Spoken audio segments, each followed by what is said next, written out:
Bien-aimés, au nom de notre Seigneur Jésus-Christ, le ressuscité, je propose de reprendre en quelques mots un enseignement que j'ai donné en assemblée, mais que malheureusement je n'ai pas pu enregistrer parce que j'ai eu quelques soucis techniques avec mes micros.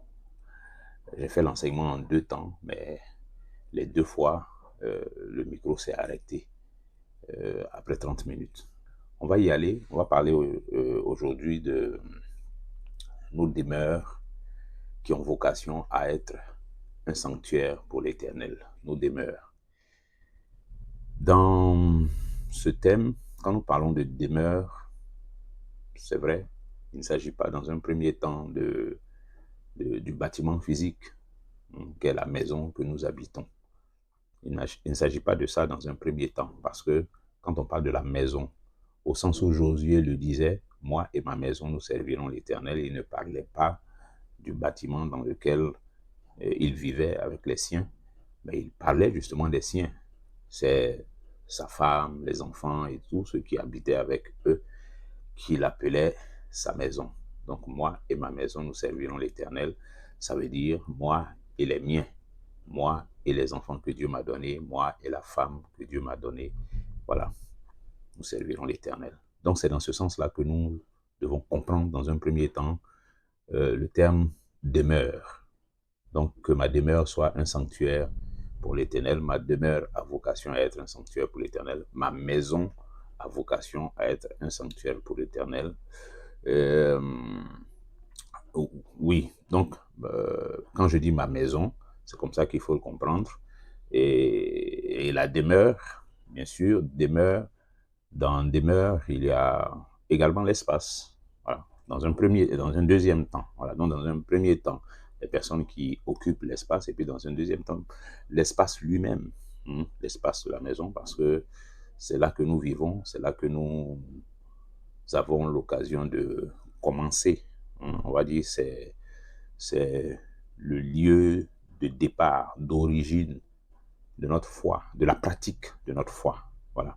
Si on se construit un ensemble de cercles dans lesquels la foi est pratiquée, le cercle initial le plus restreint, ça sera celui de la demeure, voilà, l'espace donc de la maison avec la famille. Donc c'est aussi ça qu'il faut comprendre quand nous disons ma demeure. Voilà, donc une fois qu'on a fait ces précisions, on peut entrer dans le vif du sujet. Alors je disais que ma demeure, ma maison, a vocation à être un sanctuaire pour l'Éternel. C'est un peu la pensée que Josué exprime dans le verset que j'ai cité tout à l'heure. Moi et ma maison, nous servirons l'Éternel. Donc, la maison au service de l'Éternel. L'épouse, les enfants au service de l'Éternel. Tout ce que nous possédons dans notre maison au service de l'Éternel. Donc, c'est ça qu'il faut comprendre. Dans moi et ma maison, nous servirons l'Éternel. Et c'est ça, c'est par ce service-là que nos demeures deviennent et restent un sanctuaire pour l'Éternel. Mais pour que la sanctuarisation de nos maisons soit effective, il faut principalement que 2 conditions soient remplies. Et ces 2 conditions, c'est premièrement la condition applicable à moi avant qu'elle soit appliquée à ma maison. Comme Josué l'a dit, moi et ma maison. On voit bien l'ordre dans lequel il exprime cette idée. Hein. Il dit moi et ma maison. Il n'a pas dit ma maison et moi. Moi et ma maison. Ça commence par moi. Donc, la première condition pour que ma demeure soit effectivement un sanctuaire pour l'Éternel, c'est moi. C'est une condition applicable à moi. Donc, que moi-même, je sois dans les conditions pour faire de ma demeure un sanctuaire à l'Éternel. Et cette condition de base, qui est la condition sine qua non, sans laquelle les autres choses ne peuvent pas se réaliser dans la sanctuarisation de ma demeure, c'est ma conversion. Il faut que je sois un converti. Et quand je dis converti, je parle d'une conversion authentique. Je ne parle pas de quelqu'un qui a pris l'habitude, de façon traditionnelle, de fréquenter une communauté religieuse. Je ne parle pas de quelqu'un qui mène une vie chrétienne qui n'est pas une vie de disciple de Jésus, mais une vie dans laquelle on retrouve une espèce de saupoudrage de, de réalité biblique sur, en réalité, une vie de type païen. C'est-à-dire quelqu'un qui vit comme un païen, mais qui va saupoudrer ce paganisme-là d'un peu de christianisme. Ce n'est pas de ça qu'il s'agit. Je parle de conversion authentique. On parle de sanctuaire. Hein. Faire de ma demeure un sanctuaire. Permettre que la vocation que ma demeure a à être un sanctuaire pour l'Éternel se réalise effectivement et se prolonge dans le temps. Ça nécessite qu'on soit sérieux dans sa foi, qu'on soit sérieux, que moi, je sois sérieux. Et quand je dis moi, je parle de moi en tant que l'homme dans la maison. Je parle des hommes dans un premier temps. Il faut que l'homme de la maison soit quelqu'un qui est converti, mais parce que c'est le chef. C'est le chef, ça veut dire qu'il est le chef d'orchestre. La sanctuarisation de la demeure va être orchestrée par lui, mis en musique par lui. Donc si cet élément clé, cet élément central de la maison, lui-même a un problème avec sa foi, il est clair que le projet de faire de sa demeure un sanctuaire pour l'Éternel est un projet qui est voué à l'échec, déjà. Donc, une véritable conversion de l'homme. Mais comme l'homme n'est pas seul, nous parlons de la maison, nous parlons de la demeure, donc on va prendre le cas de figure dans lequel il y a à côté de l'homme, madame, donc un homme qui est marié, et puis ils ont aussi des enfants. Donc toujours dans la condition de base qui est la conversion effective et authentique, on a la conversion de l'homme, puis également la conversion de la femme. Il faut que madame également soit convertie. Il faut qu'elle soit convertie aussi. Il faut qu'elle soit convertie. Alors, on va lire un peu les Écritures. En 1 Corinthiens chapitre 7 au verset 39, Paul dit « Une femme est liée aussi longtemps que son mari est vivant, mais si le mari meurt, elle est libre de se marier à qui elle veut. Seulement, c'est cette dernière partie du verset, seulement que ce soit dans le Seigneur. » Alors cette mention, elle est importante et puis elle rejoint ce que je suis en train de dire. Quand Paul dit que ce soit dans le Seigneur, quand il parle du mariage dans l'Église et qu'il dit que ce soit dans le Seigneur, qu'on se marie, mais que ce soit dans le Seigneur, c'est la pensée de ça, c'est quoi? Et ça vient d'où? Paul ne l'a pas inventé. C'est une pensée qu'on retrouve déjà dans l'esprit de la loi de Moïse. Donc, la pensée que Dieu avait déjà exprimée en Deutéronome chapitre 7, les versets 3 à 4. Il est dit, « Tu ne contracteras point de mariage avec ces peuples, tu ne donneras point ta fille à leur fils, et tu ne prendras point leur fille pour ton fils, car ils détourneraient de moi tes fils qui serviraient d'autres dieux. » C'est une instruction qui est claire et qui est ferme. Interdiction d'épouser des femmes étrangères était faite aux enfants d'Israël, le peuple de Dieu. Et il leur était interdit d'épouser des femmes étrangères. Et interdit également aux filles d'Israël d'épouser des hommes étrangers. C'est ça la pensée que Paul rappelle en 1 Corinthiens chapitre 7, verset 39. Et puis, on a également un témoignage avec Esdras. En Esdras chapitre 10, verset 2, il est dit, « Alors, Shekania, fils de Jéhiel, d'entre les fils d'Élam, prit la parole et dit à Esdras, « Nous avons péché contre notre Dieu en nous alliant à des femmes étrangères qui appartiennent au peuple du pays. Mais Israël ne reste pas pour cela sans espérance. » Donc, ils sont en train de confesser leur péché ici. C'est une époque où Israël était encore en exil, Dieu était en train d'ouvrir l'esprit de certains conducteurs du peuple, parmi lesquels Esdras, Néhémie, et puis d'autres personnes. Et c'est à cette époque-là que ça arrive. Donc, dans un mouvement de restauration spirituelle du peuple d'Israël, voici une confession qui est faite par les Israélites. Et cette confession, elle porte sur le type de mariage qu'ils se sont autorisés à contracter en violation de la loi de l'Éternel. Mais on verra, hein, quand on lit Esdras, quand on lit Néhémie, on voit jusqu'où ces conducteurs du peuple-là sont allés dans le traitement de cette question. Ils ont été vraiment radicaux.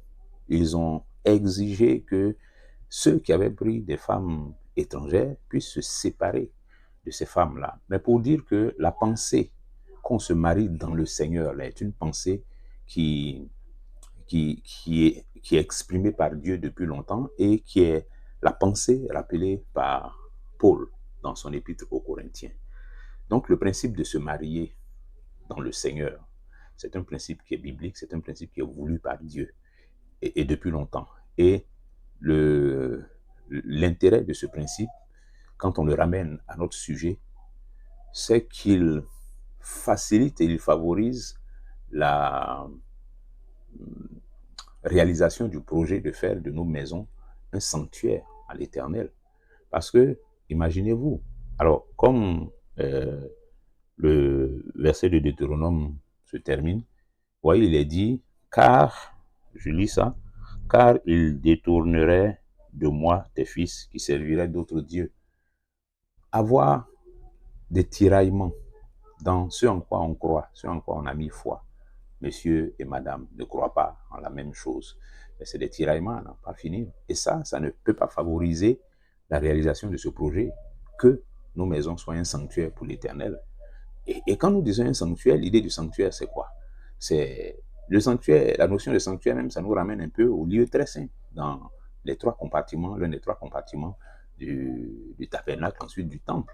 Le lieu très saint, là où seul le sacrificateur était autorisé à entrer une fois par an pour rencontrer l'Éternel, avec tous les symboles de la présence de Dieu qu'on y trouvait. Et donc, c'est un lieu où on ne fait pas n'importe quoi, on ne va pas pour faire ce qu'on a envie de faire. C'est un lieu qui symbolisait la présence solennelle et majestueuse de Dieu au milieu de son peuple. Donc, quand nous parlons de sanctuaire, faire de notre maison un sanctuaire à l'Éternel, c'est ça. C'est cet esprit-là qui doit prévaloir dans nos maisons. C'est comme ça que la présence de Dieu doit être respectée, honorée, prise en considération, et on doit en avoir conscience dans nos maisons, et pas seulement nous, mais également tous ceux et toutes celles qui sont avec nous dans la maison. Donc c'est cela l'idée, la pensée de faire de nos maisons un sanctuaire, un endroit où simplement Dieu est respecté, Dieu est honoré. Maintenant ça, la première condition que nous sommes en train d'examiner, c'est celle qui est condition de base, donc la conversion effective de monsieur et de madame. Et les Écritures viennent de nous montrer que se marier dans le Seigneur est une prescription biblique qui est rappelée par l'apôtre parce que pensée ayant déjà été exprimée par Dieu longtemps à l'avance. À ce stade de ce que nous disons, c'est bon aussi de faire cette observation, hein, et d'interpeller les frères et les sœurs. Vous voyez, parfois, malheureusement, il y en a dans nos assemblées qui jouent à un jeu malsain et qui est dangereux, d'aller se jeter dans les bras d'un étranger ou bien d'une étrangère, dans l'esprit de ce que les Écritures disent, hein, c'est-à-dire un inconverti ou une inconvertie, et puis s'engager dans un projet de fonder un foyer avec cette personne, mais vraiment en violation de tous les principes élémentaires que les Écritures nous présentent en la matière. Mais ça, c'est dangereux parce que après, on se retrouve dans des situations, voilà, qui sont terribles. des situations qui sont terribles. On vit une vie de célibataire, quoi qu'étant marié. Mais parce que il n'y a pas de convergence dans la compréhension qu'on a de la vie, la compréhension qu'on a de l'éducation qu'on devrait donner aux enfants, puisque à la base, nous ne croyons pas les mêmes choses, nous n'avons pas les mêmes valeurs. Or, ce sont ces choses-là dont on est outillé, équipé, enrichi, qu'on peut transmettre aux enfants, par exemple. Donc, dès l'instant où monsieur croit en une chose et puis madame croit en autre chose parce que ils se sont engagés dans des voies qui ne sont pas des voies droites selon le Seigneur quand on veut fonder un foyer en tant que chrétien, bon, ça crée tous ces tiraillements et puis ces déséquilibres. Des foyers qui font la queue dans les tribunaux, là, où malheureusement, euh, on a un témoignage récurrent de couples soi-disant chrétiens qui sont en instance de divorce. Donc les sœurs et les frères, il faut faire attention. C'est vrai que nous parlons de choses dans lesquelles je fais plus référence à des hommes mariés, à des femmes mariées, mais ça s'adresse également à ceux et celles qui sont encore célibataires parce que potentiellement ce sont des mariés. Il faut faire attention. Il faut faire attention. Parce qu'il y a des foyers qui sont bâtis sur des fondements fragiles. Un foyer comme ça, là, on ne peut pas en faire un sanctuaire pour Dieu. Mais on ne peut pas bâtir une maison qui soit un sanctuaire pour Dieu. Ça veut dire que dans le projet de contracter mariage, là, dans le projet de se marier, il faut voir ça. Parce que le mariage n'a aucun sens si ce n'est pas pour l'offrir à Dieu. Le mariage, la maison qu'on va bâtir, qu'on va établir avec un homme ou bien avec une femme, ensuite des enfants, si Dieu nous en fait la grâce, il ne faut pas voir ça comme quelque chose pour nous-mêmes, pour notre propre satisfaction, pour notre plaisir. Oui, ça va nous faire plaisir, ça va faire notre bonheur aussi et tout ça, mais il ne faut pas que notre regard se limite à nous-mêmes.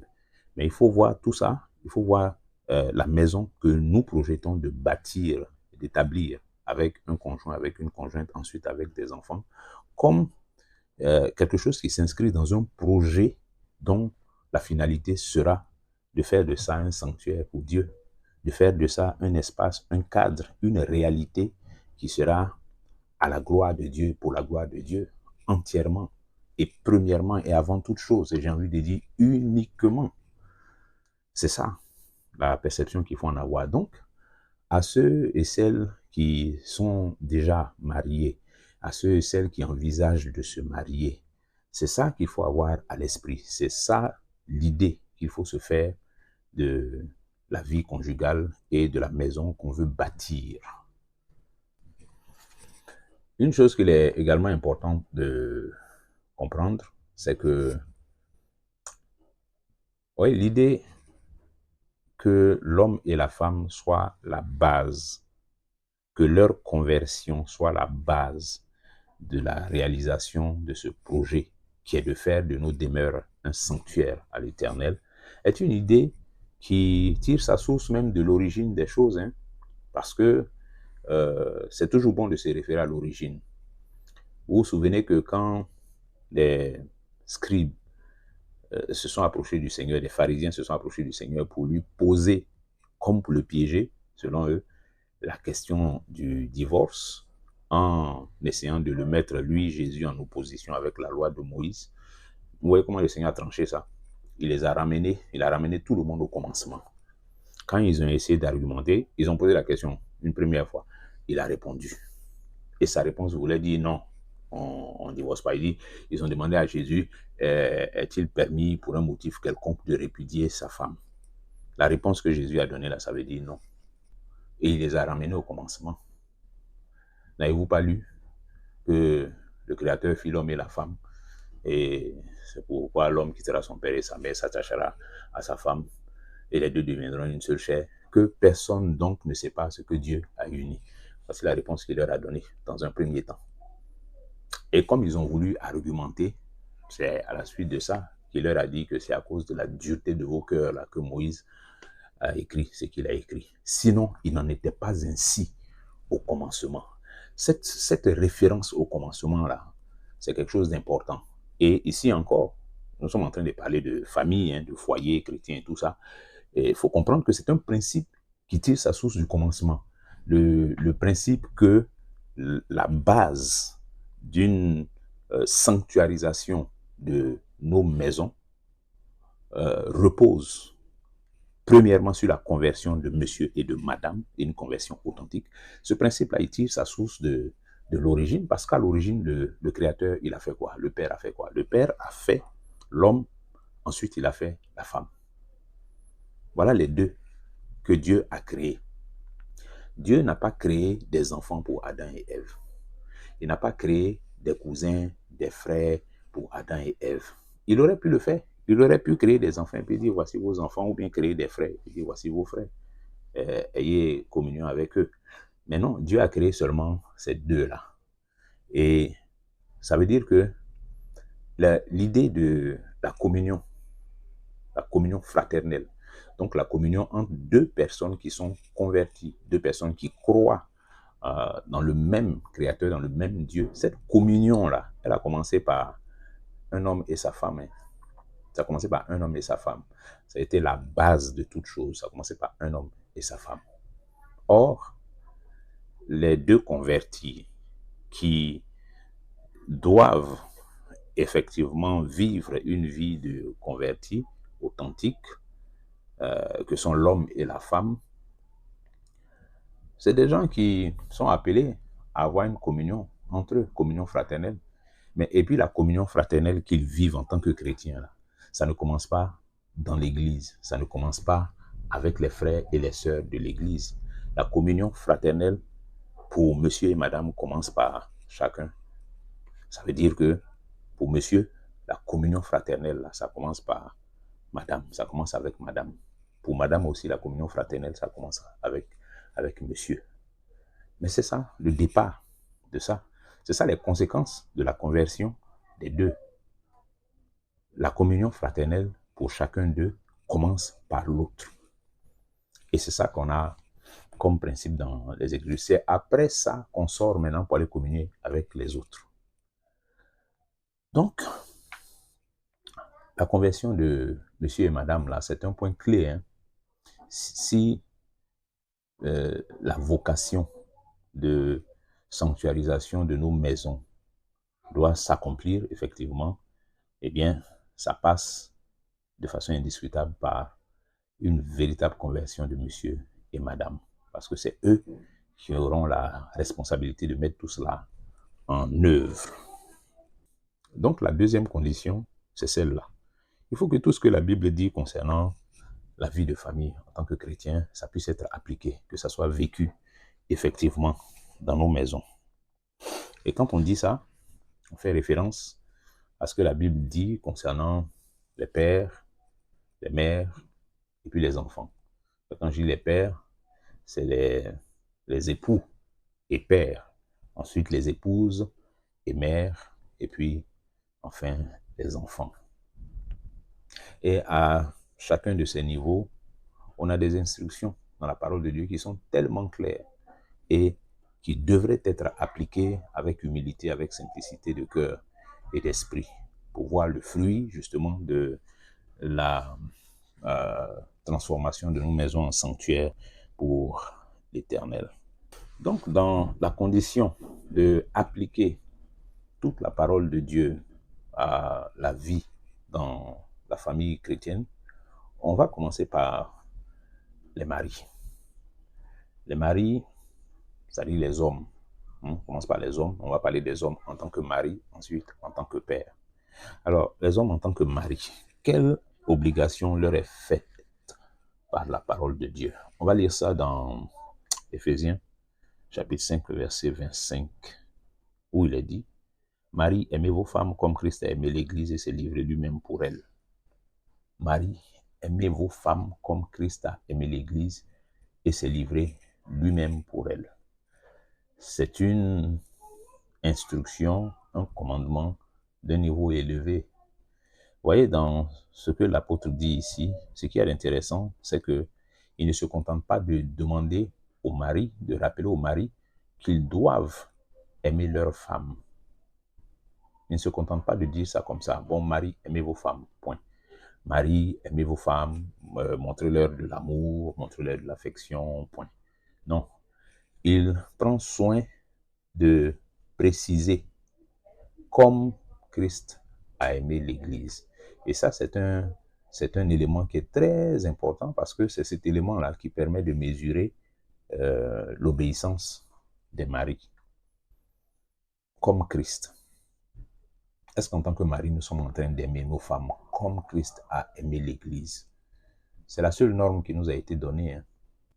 C'est la seule norme. Elle a beau être d'un niveau très élevé, c'est la seule norme qui nous est donnée. Nous devons, en tant que mari, aimer nos femmes, pas comme nous voulons, pas comme nous le ressentons, pas comme nous estimons suffisant. Non, ce n'est pas à nous, mari, de décider comment nous allons aimer nos femmes. C'est ce qui est dit ici par Paul. Quand Paul dit les choses telles qu'il est dit ici, là, c'est ce qu'il faut comprendre. Ce n'est pas au mari de dire, bon, comme moi j'ai fait ci, ça, en principe, ça devrait suffire. Ma femme devrait se sentir suffisamment aimée. Donc, si elle ne se sent pas aimée, malgré tout ce que j'ai fait et que j'énumère là, c'est elle qui a un problème. Et ce n'est pas un raisonnement recevable devant Dieu. Ce n'est pas à ce que je pense, ce que je conçois comme suffisant que je dois mesurer la pertinence et puis la suffisance de la manifestation de mon amour à l'endroit de ma femme. Ce n'est pas à ça que je dois mesurer. Il y a comparant une seule référence à laquelle je dois mesurer l'amour que je manifeste à ma femme. Et cette seule référence, c'est Christ a aimé l'Église, comme Christ a aimé l'Église. Est-ce qu'on est arrivé là-bas, les maris? Est-ce qu'on est sur ce chemin? Parce que c'est le chemin que nous avons à suivre. Hein. C'est comme ça que la Bible nous demande d'aimer nos femmes. La Bible nous demande d'aimer nos femmes comme Christ a aimé l'Église. Alors, vous voyez, c'est, comme je disais, une exigence d'un niveau très élevé. Aimer comme Christ a aimé l'Église, ce n'est pas à la portée du premier venu. Mais c'est justement la raison pour laquelle on a la condition de base qu'on a vue tout à l'heure. Il faut être converti. Si tu es chrétien, que tu entres dans le mariage, ça veut dire que ce qui est attendu de toi, c'est que comme dit Éphésiens chapitre 5, le verset 25, tu sois capable d'aimer ta femme comme Christ a aimé l'Église. Pas comme ton papa a aimé ta maman.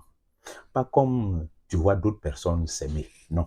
Comme Christ a aimé l'Église. Le modèle d'amour qui nous est imposé et que nous devons manifester et servir à nos femmes, c'est le modèle que Christ présente dans son rapport avec l'Église qui est sa fiancée. Donc, nous, les maris chrétiens, si nous voulons savoir honnêtement comment nous devons aimer nos femmes, comment Dieu attend que nous aimions nos femmes, il faut aller étudier comment Jésus-Christ a aimé l'Église. Il faut se souvenir de comment Christ a aimé l'Église. C'est cela. Et puis, dans cette réflexion de comment Christ a aimé l'Église,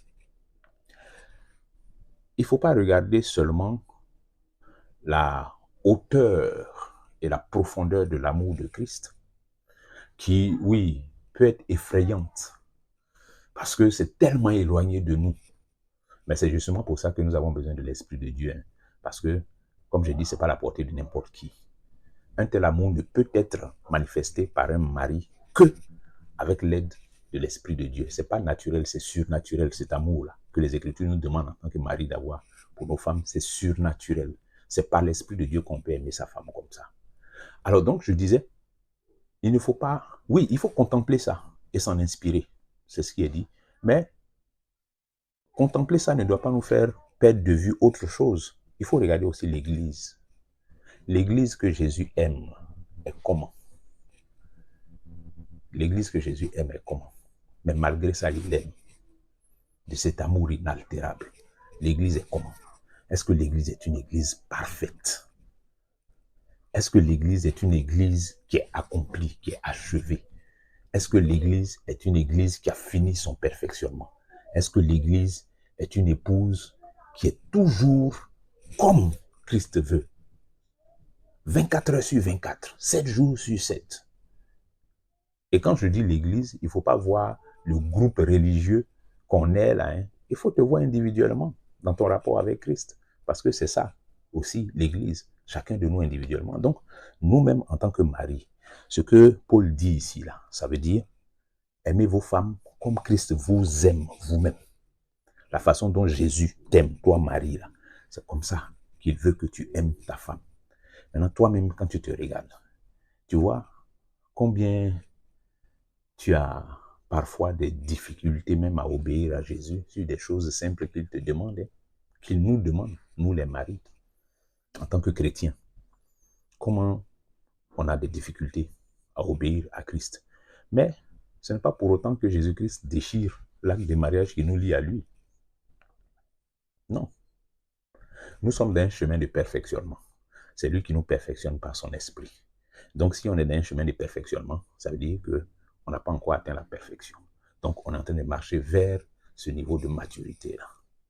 Mais, pendant cette marche, il nous émonde, il nous corrige, il nous redresse, parce qu'il y a des choses qui sont encore tordues, qui ont besoin d'être redressées. Il ne nous rejette pas, il continue de nous aimer. Même quand il nous arrive de glisser, de tomber, de nous affaler de tout notre long dans la boue, il continue de nous aimer et de nous donner la force de nous relever. Il est patient envers nous.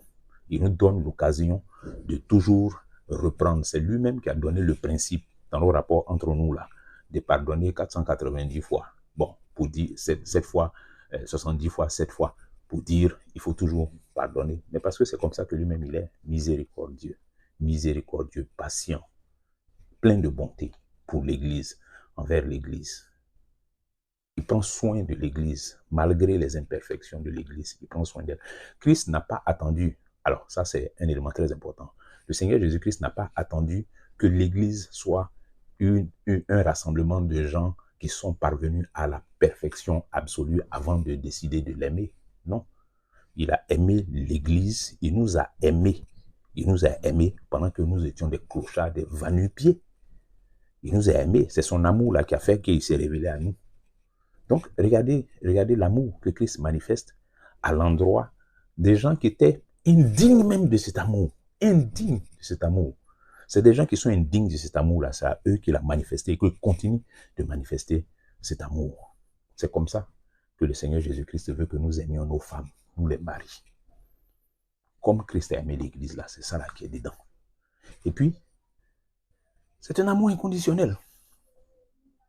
C'est un amour inconditionnel. Il n'est donc pas question que les maris puissent se tromper par de faux raisonnements en disant « ma femme là, elle ne m'est pas soumise, donc je ne peux pas l'aimer. Si elle ne se soumet pas à moi, je ne peux pas l'aimer. » Ce n'est pas ça.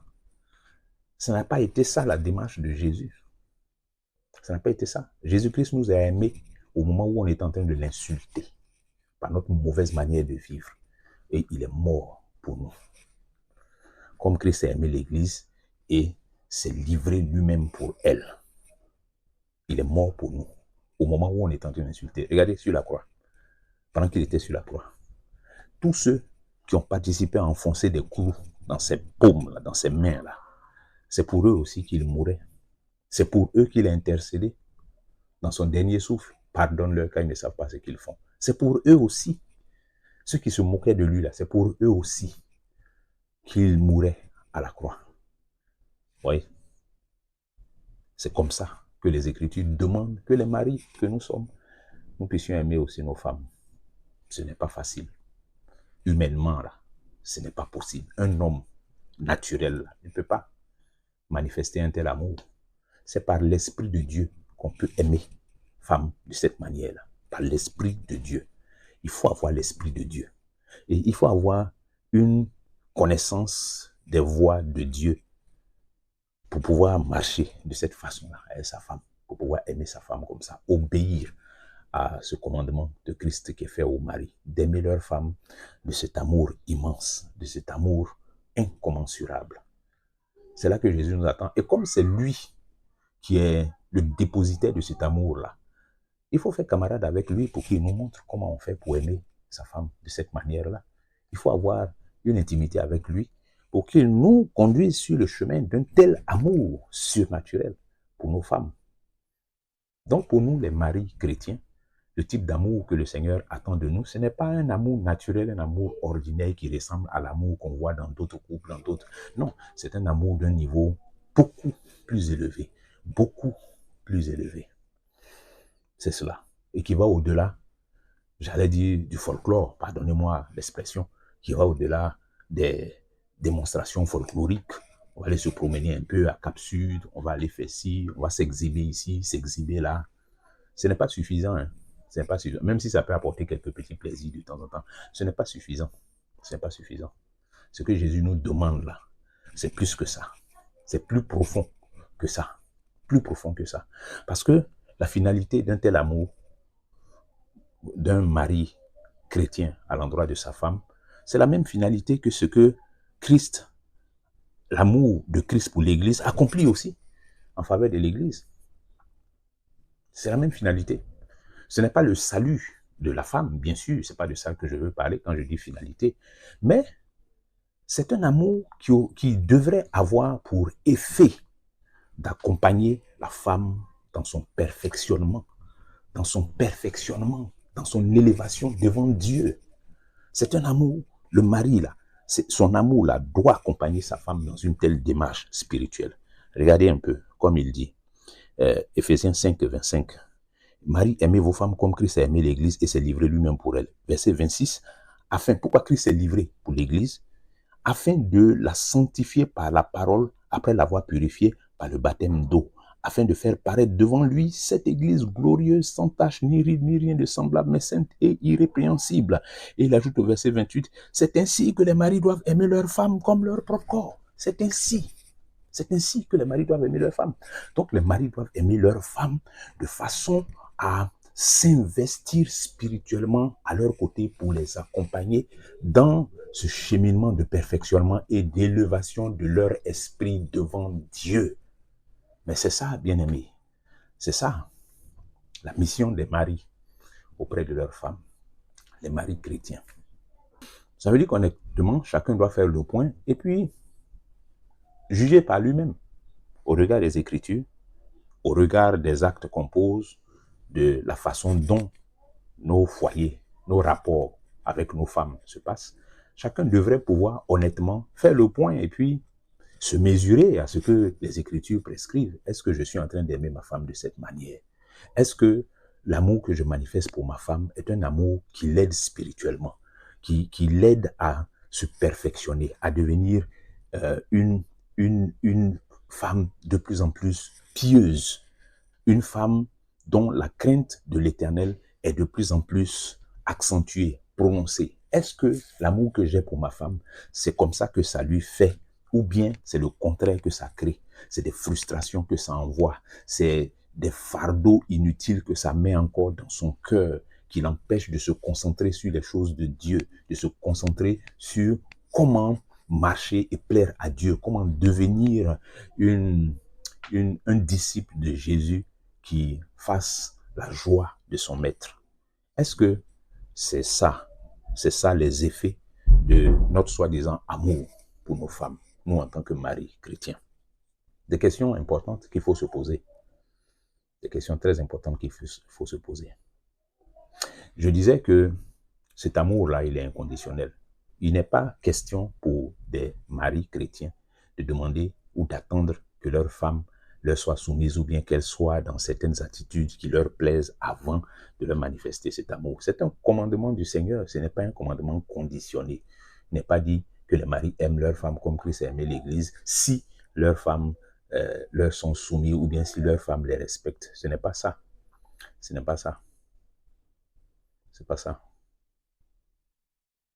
Parce que la vérité, c'est quoi? C'est que aimer, c'est-à-dire une autre vérité qui ressort de cette comparaison que Paul fait, c'est que en réalité, aimer une femme parce qu'elle nous est soumise, elle est gentille, elle est attentionnée, elle a nos petits soins, elle va venir gratter dans nos cheveux, nous déchausser quand on vient du travail, chauffer l'eau. Une femme qui est comme ça, qui ne nous mène pas la vie dure. Une femme comme ça, là, n'importe qui peut l'aimer. c'est facile pour n'importe qui de l'aimer, une femme comme ça. On n'a pas besoin du Saint-Esprit pour aimer une femme comme ça. On n'a pas besoin de l'Esprit de Dieu pour ça. Mais le vrai amour, le vrai amour éprouvé et qui est agréable à Dieu, c'est l'amour qu'on est capable de manifester dans l'esprit de, quand Paul dit « je puis tout par celui qui me fortifie ». C'est ça le vrai amour. C'est-à-dire que le retour qu'on a en échange de l'amour qu'on donne là, n'est pas à la hauteur de ce qu'on attendait. Mais on continue. C'est ça qui est le vrai amour. Ou bien le retour même n'existe pas. C'est ça qui est le vrai amour. On continue parce que c'est comme ça que Christ a aimé l'Église. Ou alors, eh bien, on reçoit le retour, voilà, et puis on est content et on continue d'aimer. C'est ça, parce que c'est vrai. Hein? Bon, quand on dit ça, ça ne veut pas dire que beaucoup de marques d'affection d'une femme, beaucoup de douceur, de gentillesse de la femme à l'endroit de son mari, ça n'aura aucun effet sur lui. Non, on n'est pas des robots, on n'est pas des machines. Forcément, on a des sentiments, des émotions. Donc, quand les conditions sont créées pour que ces émotions-là se renforcent et tout ça, ça se produit comme ça. Donc, une femme qui nous sert des douceurs à longueur de journée, c'est clair que l'affection qu'on aura pour elle, le désir de l'aimer davantage sera encore plus grand, ça sera renforcé, mais ça ne sera que renforcé. Ça veut dire que ce n'est pas ça qu'il faut attendre avant que cet amour-là puisse être manifesté. Cet amour doit être manifesté de façon inconditionnelle, quitte à ce que les réponses attendues arrivent et renforcent davantage cet amour. Voilà. Sinon, si c'est pour aimer, comme le Seigneur a dit, si vous aimez seulement ceux qui vous aiment, qu'est-ce que vous faites d'extraordinaire?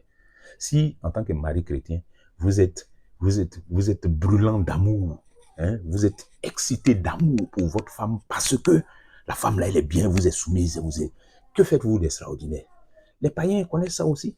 Les gens qui n'ont pas l'Esprit de Dieu là, eux aussi, ils sont capables de faire ça. On n'a pas besoin du Saint-Esprit pour aimer une femme qui m'aime et puis qui est à mes petits soins. On n'a pas besoin de Saint-Esprit pour ça. Ouais. Donc c'est important. Marie, voici ce que les Écritures nous disent. Voici ce qui est attendu de nous en tant que mari vis-à-vis de nos femmes, les femmes que nous avons, les sœurs que nous avons épousées là. C'est comme ça. C'est ça qui est dedans. Et c'est quand un mari, vous voyez que c'est, j'ai envie de dire, le plus gros fardeau qui a été mis sur le dos de l'homme, parce que c'est lui le chef. Le plus gros fardeau, c'est le fardeau de l'amour. L'amour qui est le plus grand commandement. Oui, c'est le plus grand commandement. C'est ce gros fardeau-là qui a été mis sur le dos de l'homme. Aime la femme. Parce que de ça découle tout le reste. Il faut l'aimer, comme Christ a aimé l'Église. C'est ça aussi être chef. C'est ça être chef. Parce qu'il ne faut pas se taper la poitrine pour dire c'est moi le chef, et puis être incapable de manifester un amour d'une telle profondeur, d'une telle ampleur, d'une telle envergure à l'endroit de sa femme, ou refuser de le faire au prétexte que si ou bien ça. Non, le chef doit être capable de gérer ça.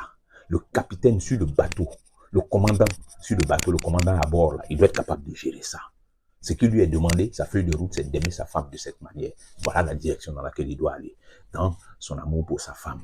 Et quand on est chef là, c'est pas la force. Quand on est chef, on doit savoir aimer comme ça. C'est ça qui montre qu'on est chef. On est capable de faire preuve de hauteur, de profondeur spirituelle devant Dieu par l'esprit. Et puis aimer sa femme de cette manière-là. Quand ton cœur n'est pas à ce niveau-là, comment tu vas pleurer devant Dieu? Comment tu vas crier à Dieu? Comment tu vas prier jour et nuit devant Dieu? Comment tu vas jeûner même devant Dieu pour que les choses qui doivent être broyées, cassées, brisées, les incrédulités, les méchancetés, tout le mal qu'on peut avoir enfoui dans le cœur et qui se manifeste par des comportements, des réactions, des attitudes vis-à-vis de sa femme, tout ça là doit être nettoyé, broyé, cassé. Et puis on doit être poli, malaxé, transformé par l'Esprit de Dieu vers cette mesure-là. C'est ça, le chef. C'est ça, le chef. Le chef, ce n'est pas d'aller la boxer ou bien de venir la rabrouer. Ce n'est pas ça, le chef. Mais le chef, c'est ça là. C'est la voie que Christ nous montre là. C'est dans ça qu'il y a chef, que l'homme est le chef.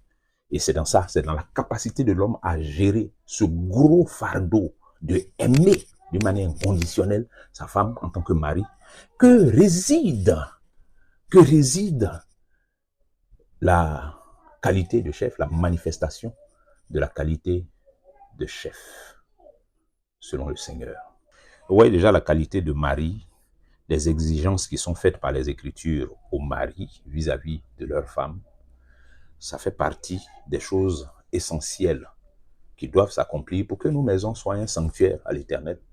Une maison dans laquelle un mari n'est pas capable d'aimer sa femme comme Christ a aimé l'Église, n'est pas en train de devenir un sanctuaire. En même temps, je ne dis pas que c'est quelque chose de facile. Hein. Non, c'est par l'Esprit de Dieu que ça se cultive, que ça se développe, un tel amour pour sa femme. Mais il faut être sur ce chemin, sur cette voie. Ça peut être difficile, mais il faut être sûr, c'est la voie qu'il faut emprunter. Il faut aller dans cette direction. Et puis, à mesure que les difficultés vont se présenter, eh bien, les mettre devant le Seigneur pour qu'il les traite, pour qu'il nous aide dans nous-mêmes, notre marche, notre perfectionnement, à atteindre ces objectifs-là. Parce que ça fait partie de la marche du mari dans son perfectionnement par Jésus-Christ. La marche vers la mesure de la stature parfaite de Christ. Pour un mari, là, il y a ça dedans. Donc, on doit aller dans cette direction. Même si, présentement, on n'y est pas encore en tant que mari, mais au moins, il faut avoir la pensée, il faut avoir les dispositions à aller dans cette direction et puis demander l'aide du Seigneur. Il faut regarder dans cette direction. Il ne faut pas regarder ailleurs et puis s'attendre à ce que ça apparaisse du jour au lendemain. Ça n'apparaîtra jamais. Il faut avoir les dispositions. Il faut que l'esprit soit orienté dans cette direction-là. Et puis le fruit de ça apparaîtra en son temps, à force de persévérance, à force d'engagement, à force d'insistance et d'humilité. On parle des pères également comme participants à la réalisation du projet de faire de nos maisons un sanctuaire. Les pères. Le rôle des pères est important aussi dans comment on fait pour que nos familles soient un sanctuaire pour l'Éternel. Le rôle du père est important. L'homme n'est pas que mari, il est aussi père. Donc, dans les rapports avec les enfants, lisons ce que les Écritures nous disent. En Colossiens, chapitre 3, le verset 21, on va lire d'abord Éphésiens chapitre 6, le verset 4. Et vous, pères, n'irritez pas vos enfants, mais élevez-les en les corrigeant et en les instruisant selon le Seigneur. Responsabilité paternelle, principalement. Je veux dire, c'est une responsabilité qui incombe à titre principal au père. C'est vrai que les mères y participent aussi à l'éducation des enfants, mais ici, tel que c'est exprimé, on comprend que c'est une responsabilité qui incombe à titre principal au père. C'est le père que la mère vient aider. La femme, là, c'est une aide. Donc, dans l'accomplissement de sa mission, la mère a certaines choses à faire dedans aussi. Elle a une contribution à apporter dans l'accomplissement de certains aspects de la mission du Père. Donc, les Écritures disent que vous, pères, n'irritez pas vos enfants, mais élevez-les en les corrigeant et en les instruisant selon le Seigneur. C'est-à-dire, quand on vient chez moi à la maison, mes enfants doivent refléter ça. L'idée que ma maison est un sanctuaire pour le Seigneur. On doit voir ça dans mes enfants aussi. Je dois pouvoir faire briller une telle lumière dans la vie de mes enfants aussi. C'est tout ça là qui contribue à faire de ma maison un sanctuaire. Quand mes enfants eux-mêmes sont instruits, comme il dit ici, selon le Seigneur, quand les enfants sont instruits selon le Seigneur, on voit les effets, on voit le résultat, on voit comment ça participe à faire de la maison un sanctuaire pour l'Éternel. Ce n'est pas une maison dans laquelle il y a le désordre.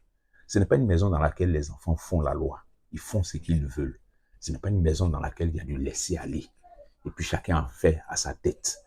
Il n'y a pas une loi suprême qui gouverne tout le monde. Mais chacun est un roi télé dans son petit royaume là-bas. Jamais. Ça ne doit pas être comme ça. dans une maison qui a vocation à être un sanctuaire pour l'Éternel. Les choses ne doivent pas être ainsi. Dans une maison qui a vocation à être un sanctuaire pour l'Éternel, les enfants doivent être instruits selon le Seigneur. Selon le Seigneur. Tant qu'un enfant est sous ton toit, il doit être instruit selon le Seigneur et il doit marcher dans cette instruction. Il doit marcher dans cette instruction. Une attention particulière à cette expression « n'irritez pas vos enfants ». Quand Paul dit « n'irritez pas vos enfants », ça veut dire que les enfants peuvent être irrités. Si on ne s'y prend pas bien, si on n'ajoute pas à notre démarche la sagesse qui vient de Dieu, on peut irriter les enfants et ça produit un effet contraire à celui qui devrait être recherché, qui devrait être produit quand on irrite les enfants. Quand les enfants sont irrités, ouais, ils ne sont plus réceptifs à l'instruction. Un enfant qui est irrité n'est plus réceptif à l'instruction. Il est irrité, ça veut dire que son cœur se ferme. Et son irritation peut se manifester soit par de la colère, soit par du découragement, comme on a dans Colossiens chapitre 3, verset 21, qui dit « Père, n'irritez pas vos enfants de peur qu'ils se découragent. » Donc, l'irritation des enfants, là, ça se voit quand les enfants sont fermés. Ça se voit quand les enfants sont découragés. Ce n'est pas bon. Ce n'est pas bon d'irriter les enfants. Ça veut dire qu'il faut de la sagesse.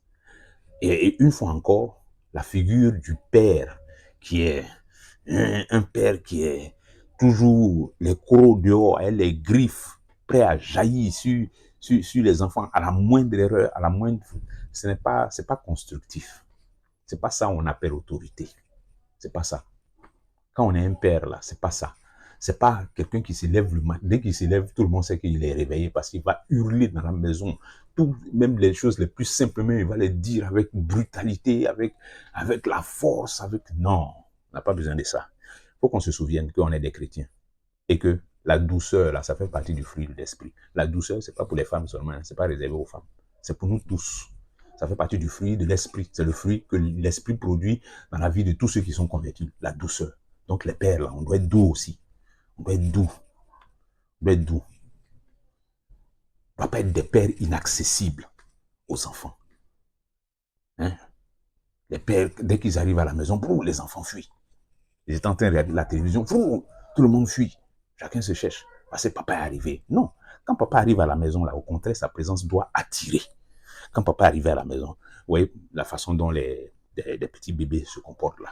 Quand papa arrive, ils sont contents, ils viennent faire tout. C'est comme ça, même si les enfants ont grandi, le même effet là doit rester. Ça doit rester. Si c'est l'effet contraire qui se produit, père, il y a un problème, il faut bien examiner, il faut bien revoir. Il y a quelque chose qui n'a pas bien fonctionné quelque part là-bas. Parce que quand l'enfant était petit, quand papa arrive, il est content, papa, et puis il vient faire tout. Ça doit rester, ça doit demeurer. Bon, il ne va pas dire papa, à ses 14 ans, 15 ans là, mais il doit être content. Il doit être content que le père soit venu. Il doit être content de voir son papa. Il doit être content.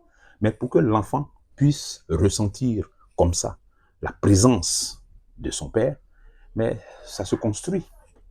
Ça se construit, on met quoi dedans? Si c'est de l'irritation, irritation, l'enfant ne se sentira à l'aise qu'en l'absence de son père. Et c'est un drame.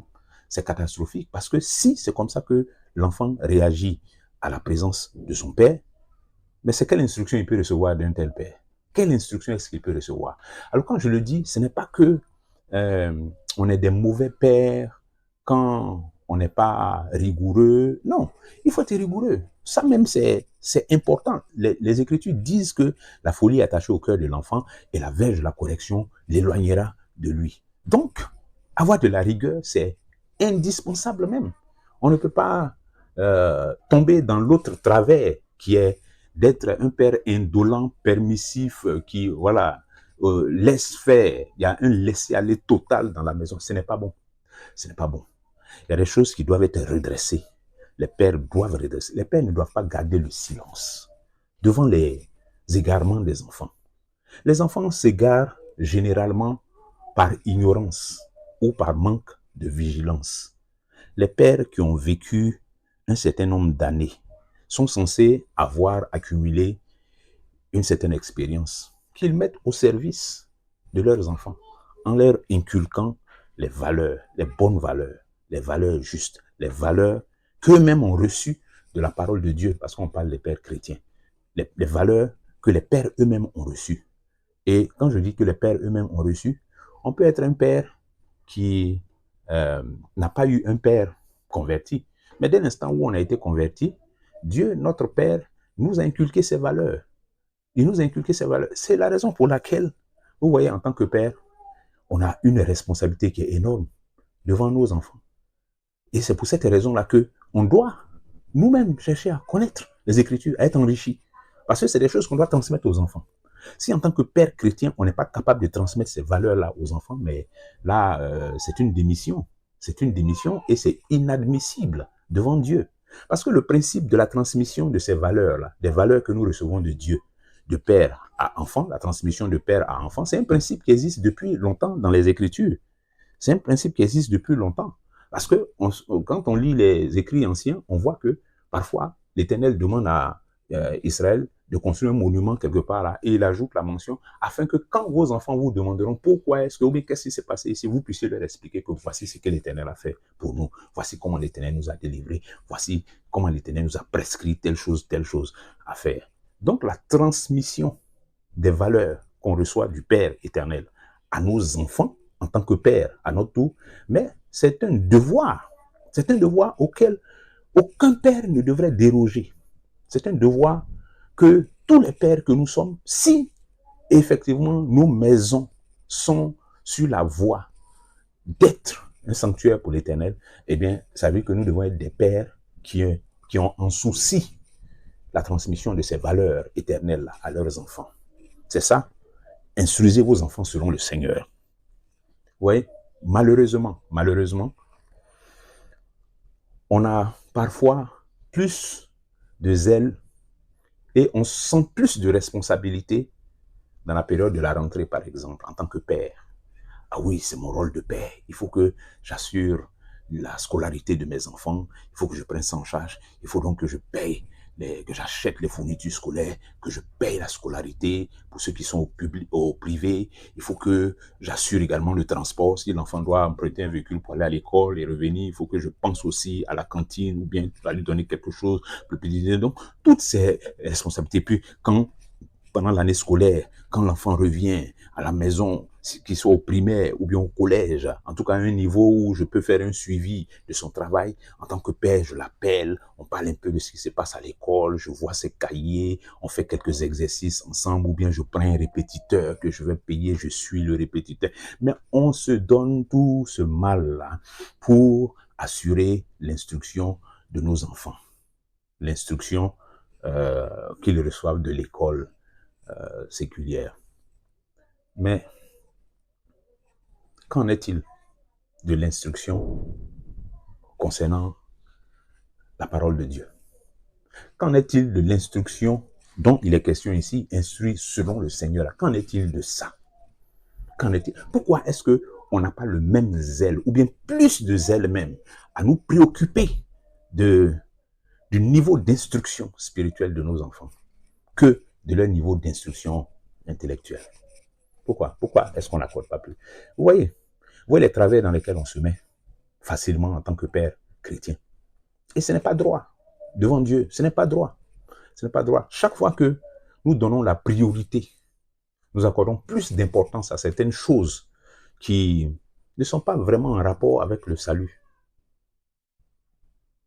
Et que nous négligeons les choses qui, elles, par contre, sont en rapport avec le salut. Mais on n'est pas loin de l'idolâtrie. Hein.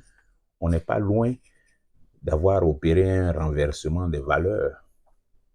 Donc, ce que je suis en train de dire, ce n'est pas que les pères doivent négliger la prise en charge de leurs enfants dans les besoins de la vie quotidienne. Pas du tout. C'est un devoir pour les pères de le faire. C'est un devoir devant Dieu même. C'est un devoir pour un père d'assumer toutes ses responsabilités vis-à-vis de ses enfants. Mais la première responsabilité à assumer, c'est celle qui va conduire l'enfant dans la vie éternelle. C'est ça, la première responsabilité. La première manifestation d'amour en tant que père vis-à-vis de nos enfants, c'est ça, c'est de les instruire selon le Seigneur. C'est pour ça que Paul le dit ici. Il ne faut pas qu'on les irrite. Il ne faut pas qu'on fasse de nos enfants des frustrés, des gens irrités par nous, par notre mauvaise façon de faire, par notre mauvaise approche d'éducation.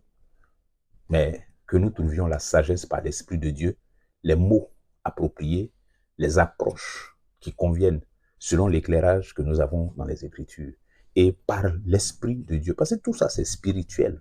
On est en train de parler de comment je fais pour que ma maison soit un sanctuaire pour l'Éternel. Donc tout ça, c'est spirituel. À la base, c'est spirituel. C'est pour ça, une fois encore, qu'il est important qu'à la base, le Père soit converti, bon chrétien, que la mère soit convertie, qu'on soit sérieux dans la foi. C'est ça qui nous donne la possibilité d'affronter tous ces challenges-là et puis de les remporter.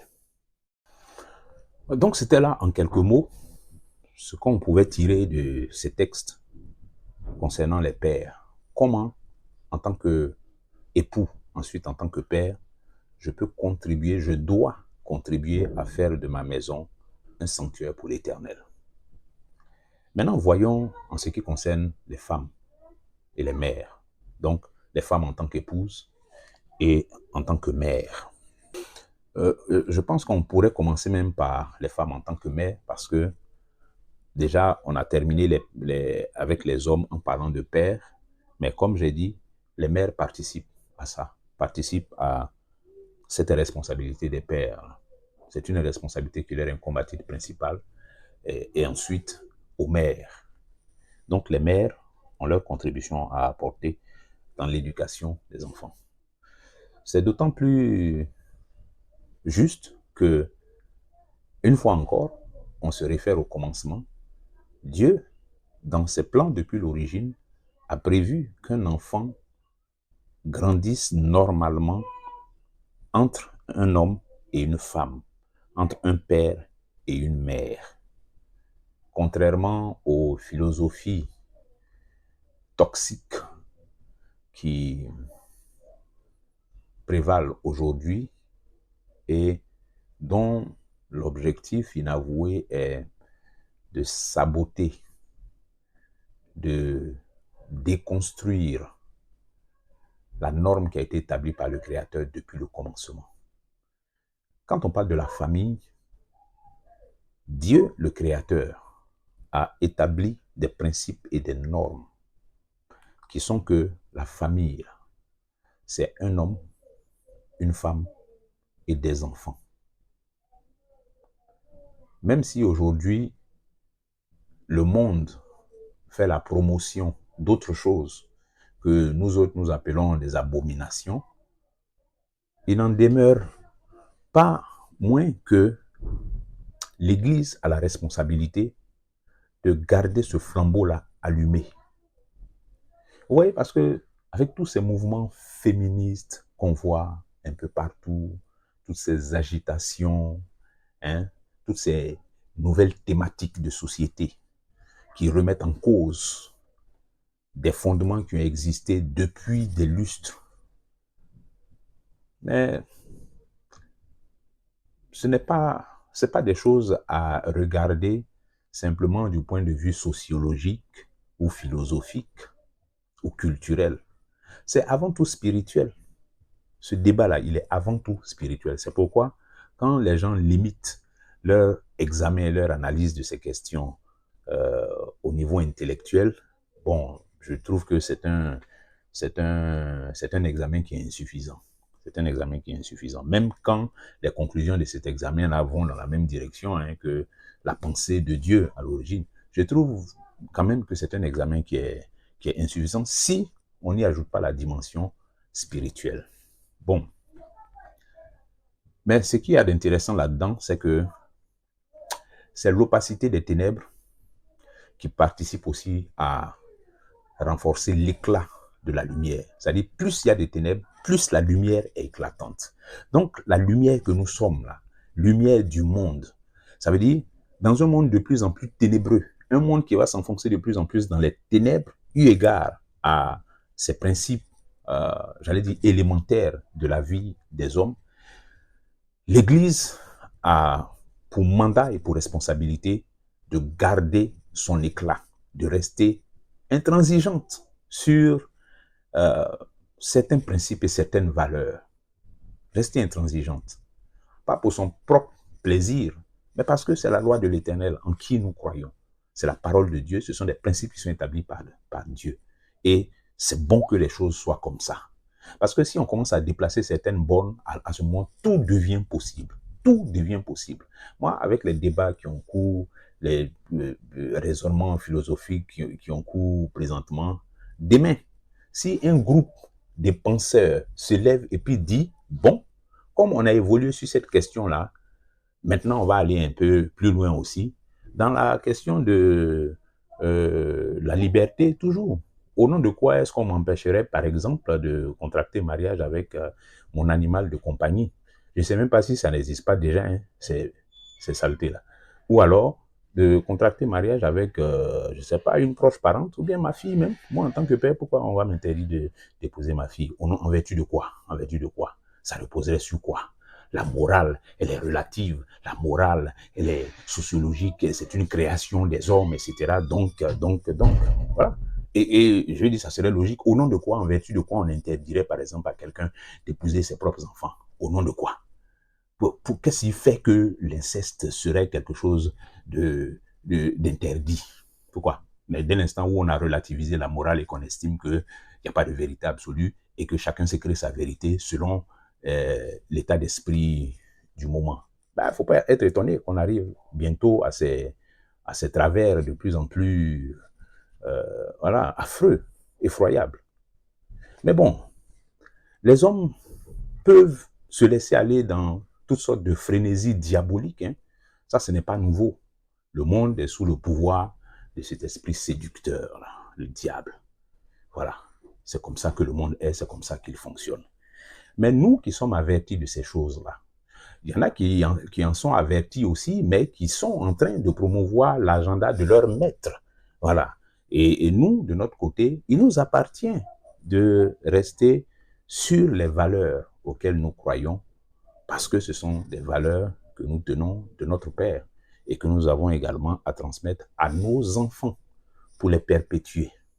Revenons-en à l'éducation des enfants, la participation des mères à l'éducation des enfants dans le projet de faire de nos demeures un sanctuaire. Ça veut dire que une maison qui est un sanctuaire pour l'Éternel est une maison, ou qui est dans cette voie, est une maison dans laquelle la mère, non plus, ne démissionne pas. La mère ne démissionne pas. Elle ne démissionne pas.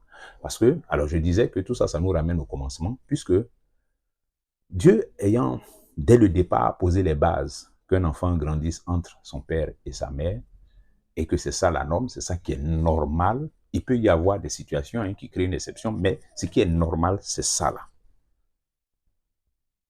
Et si les choses sont ainsi établies par le Créateur, mais ça nous montre clairement que l'homme a quelque chose à apporter à l'éducation de la femme et de l'enfant, et que la femme également a quelque chose à apporter à l'éducation de l'enfant.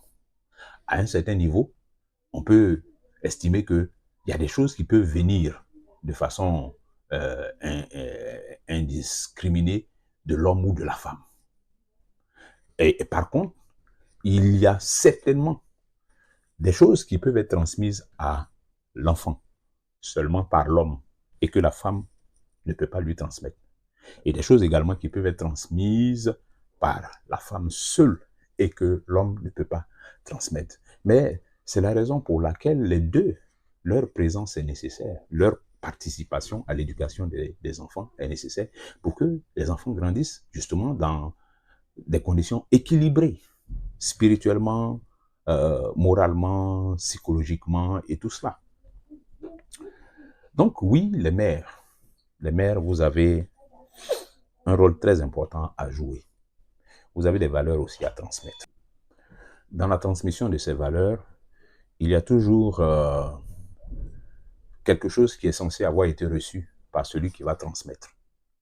Donc les mères également sont censées avoir reçu un ensemble de valeurs qui leur sont propres en tant que femmes, qu'elles vont transmettre aux enfants, filles notamment, pour les valeurs qui leur sont propres en tant que femmes, et puis aussi aux garçons pour les valeurs qui sont communes, aussi bien aux hommes qu'aux femmes.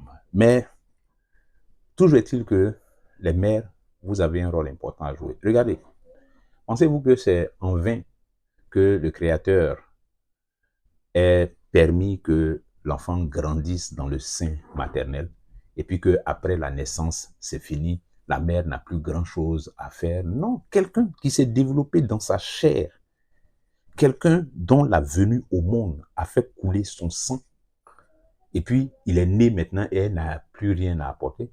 C'est pour ça que les femmes qui se permettent de faire des avortements, qui se permettent de faire des enfants qu'elles vont jeter quelque part là-bas, c'est une grave malédiction que vous attirez sur vous. C'est une grave malédiction de mettre au monde un être que Dieu a tissé, a fait grandir en vous, ce grand miracle de la création.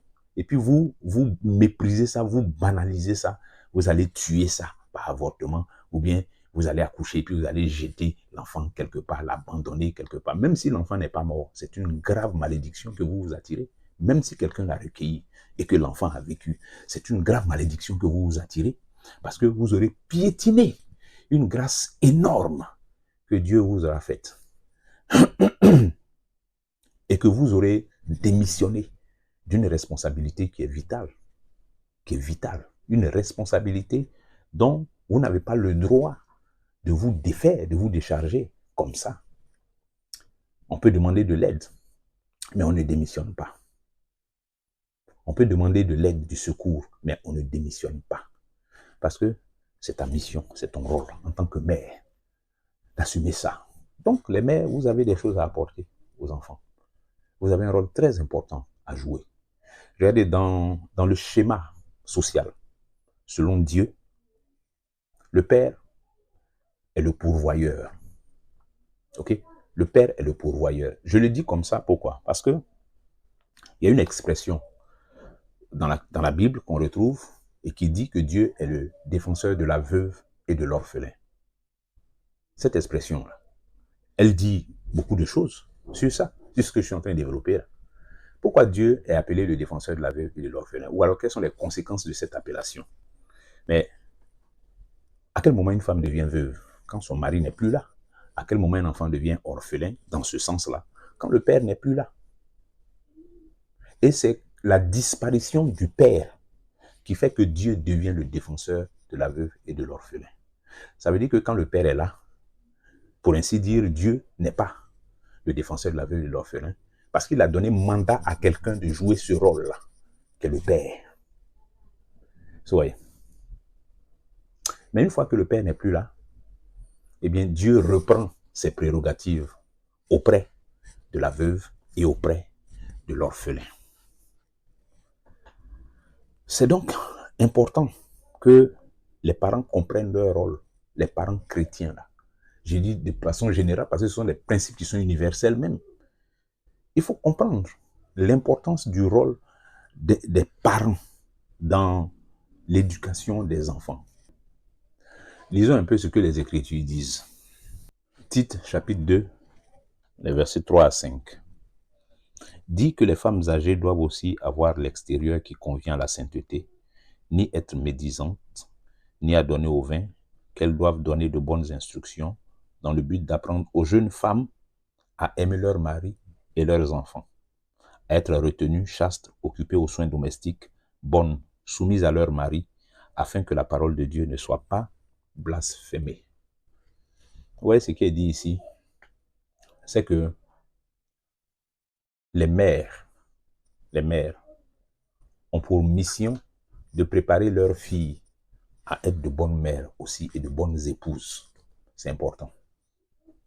Et ce n'est pas un rôle, ce n'est pas une mission à minimiser, à banaliser. Vous voyez comment la société est aujourd'hui là.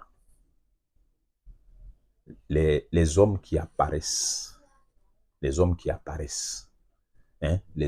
que nous regardons, qui sont sous les feux des projecteurs et que nous regardons avec admiration là. Vous voyez comment ils sont, d'un point de vue moral. Vous voyez comment ils sont, non? Moralement.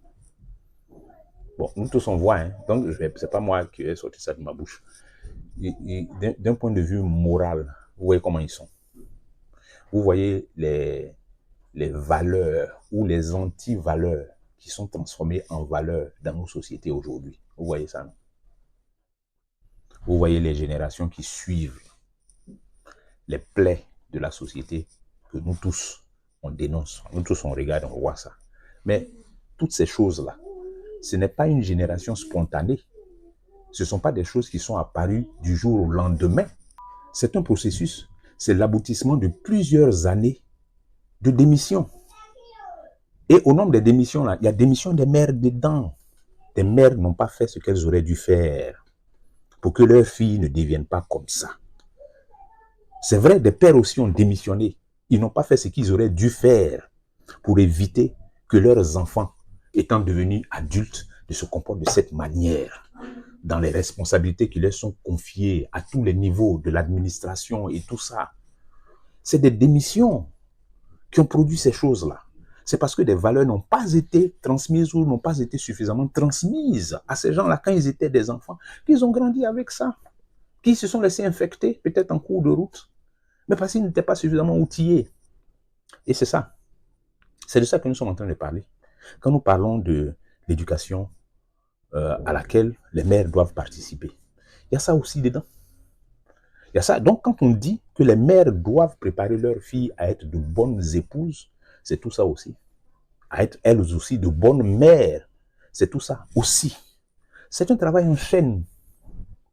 Donc, il est important que ces choses-là aussi soient prises en compte et qu'elles soient retenues par chacun de nous, que les mères aussi puissent s'interroger honnêtement et sérieusement et se poser la question de savoir si, effectivement, je suis dans cette voie avec mes enfants.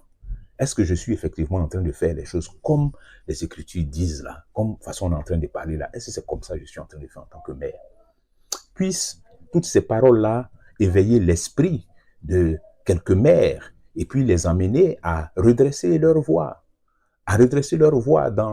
dans peut-être un relâchement ou bien une démission vis-à-vis de l'éducation de leurs enfants pour une raison ou une autre. Non, il faut reprendre le chemin de la droiture selon le Seigneur. En tant que mère, il faut reprendre ce chemin, il faut se remettre sur ce chemin et puis aller dans le sens de participer avec le Père à l'éducation des enfants en tant que mère, leur apporter des choses qui doivent leur être apportées.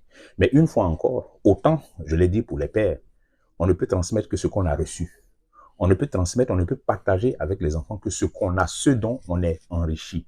Donc, autant les pères doivent chercher à s'enrichir pour avoir des choses à donner à leurs enfants, à transmettre à leurs enfants, des valeurs, des richesses spirituelles à transmettre à leurs enfants, de bonnes habitudes, de bonnes pratiques spirituelles à transmettre à leurs enfants. Autant les mères également doivent chercher à s'enrichir de choses qu'elles vont transmettre aussi à leurs enfants, en collaboration avec leur mari. C'est important. Parlons des femmes maintenant en tant qu'épouses. On va lire Éphésiens chapitre 5, le verset 22. Et c'est par ça qu'on va terminer. Il est dit, femmes, soyez soumises à vos maris comme au Seigneur. Vous voyez, femmes, soyez soumises à vos maris comme au Seigneur.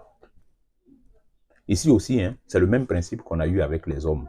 C'est le même passage là qui nous donne ces deux principes. Comme au Seigneur. Comparaison est faite avec la soumission de la femme au Seigneur. C'est-à-dire, madame, façon tu es soumise au Seigneur. Les Écritures disent qu'il faut te soumettre à ton mari comme ça. C'est haut, hein. Parfois, même quand on écoute ça, on a l'impression que c'est excessif, honnêtement, les femmes. On a l'impression que c'est excessif, Ah, Jean, le mari, il est comme le Seigneur, quoi. Ce faux type-là, il est comme le Seigneur, et puis je vais me soumettre à lui comme au Seigneur. C'est parce que le Seigneur est bon, il est doux, il est gentil, il est Jésus, là. C'est pour ça qu'il peut me soumettre à lui. Mais ce faux type-là, c'est lui, on dit, qu'à me soumettre à lui comme au Seigneur. Je ne peux même pas. Ça, c'est l'incrédulité qui parle comme ça. C'est le cœur qui n'est pas droit qui parle comme ça. Je dis l'incrédulité parce que, ouais, dans tout ce dont nous sommes en train de parler là, au cœur de ça, il y a la foi. Au cœur de ça, il y a la foi. Parce qu'un mari qui n'a pas de foi, qui n'a pas foi en la capacité de Dieu de produire ce qui va être produit par lui, son obéissance et sa soumission à ce qui lui est demandé en tant que mari, il ne va pas le faire. Parce qu'il croit que c'est lui-même qui peut créer des choses. Il compte pas sur Dieu, il compte sur lui-même, sur les effets de ce que lui-même il va faire là, voilà, son intelligence. C'est ça qui peut, il a ses stratégies pour faire, voilà. Donc Dieu a dit, mais lui il veut adapter ça. Et c'est dans la même posture que des femmes peuvent se mettre aussi. Genre, le mari là, c'est un faux type, donc moi je peux pas. Un homme qui n'est même pas, il est trop dur, il est méchant avec moi et puis moi je vais me soumettre à lui. Non, c'est un manque de foi. Une femme qui raisonne comme ça là, c'est un manque de foi, c'est une incrédule. C'est de l'incrédulité. C'est de l'incrédulité. Mais c'est la parole de Dieu qui demande de faire comme ça. C'est pas un conseil de famille on a fait et puis on a dit, ma fille, quand même, il faut aimer ton mari, même s'il est comme ça. C'est Dieu qui donne une instruction par la bouche de son serviteur que ça n'a qu'à être comme ça. C'est inconditionnel également. C'est inconditionnel. Mais heureusement que ces deux choses-là, ces deux commandements sont inconditionnels parce que qui allait commencer? Si c'était conditionné par l'attitude de chacun, qui allait commencer? L'homme va dire, j'attends que ma femme me soit soumise avant de l'aimer comme la Bible dit. Et puis la femme aussi va dire, j'attends que mon mari m'aime comme la Bible dit là, avant de me soumettre à lui comme les Écritures demandent. Qui va commencer? C'est à quel moment ce match-là va commencer? Ça ne va jamais commencer. Donc, heureusement que Dieu a mis chacun en face de lui. C'est lui qu'on regarde. Ce n'est pas l'autre, ce n'est pas le conjoint qu'on regarde, c'est Dieu. Et c'est à la parole de Dieu qu'on se mesure. C'est à l'instruction que Dieu a donnée là qu'on se mesure. Et puis on voit, est-ce que je suis en train de progresser dans cette direction? Ce n'est pas aux déchets et à tout ce qu'on peut reprocher à l'autre qu'on regarde et puis on mesure. Non, comme il est là, je vais m'arrêter ici. Comme lui, il est à ce niveau, je vais m'arrêter là. Non, ça c'est de l'incrédulité, c'est une désobéissance à ce que Dieu demande. Alors, la soumission de la femme. Voici un mot qui fait grincer des dents. Et beaucoup de femmes n'aiment pas ça, qu'on dit soumission. Mais comment se soumettre? Au moins, on peut dire respect, mais soumission. Je me soumette, je me soumettre. Mais parce que l'image qu'on s'est faite de la soumission, c'est l'image que nous renvoie l'esclavage. Les femmes esclaves qui étaient soumises à leur maître, là. C'est ça. C'est ça l'image. Donc, on va mettre la tête sous le pied, là, et puis on va marcher dessus. Voilà, c'est la soumission qui est là. Ce n'est pas ça, la soumission. Regardez ce que les Écritures disent concernant l'amour qu'un mari doit manifester à sa femme. Donc, quand vous regardez ça, oubliez un peu l'image de vos maris et puis regardez l'image du mari que les Écritures présentent, qu'il n'a qu'à aimer sa femme comme Christ a aimé l'Église. Quelqu'un comme ça, là, se soumettre à lui, est-ce que c'est dans l'idée qu'il vienne mettre son pied sur ta tête? Non. C'est pour ça que je dis que raisonner avec ça, là, c'est un manque de foi. C'est de l'incrédulité. Donc, ça veut dire que la soumission dont les Écritures parlent n'a rien à voir avec cette image-là. La soumission dont les Écritures parlent est une soumission qui est faite vis-à-vis d'un homme tel que le texte biblique le présente. Mais quand je le dis comme ça, je ne présente pas ça comme une condition. Je dis que voici ce qui est demandé à l'homme.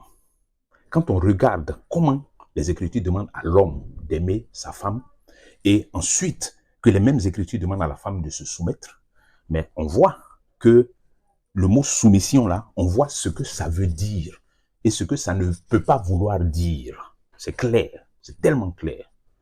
Donc, c'est des faux raisonnements. C'est des faux raisonnements.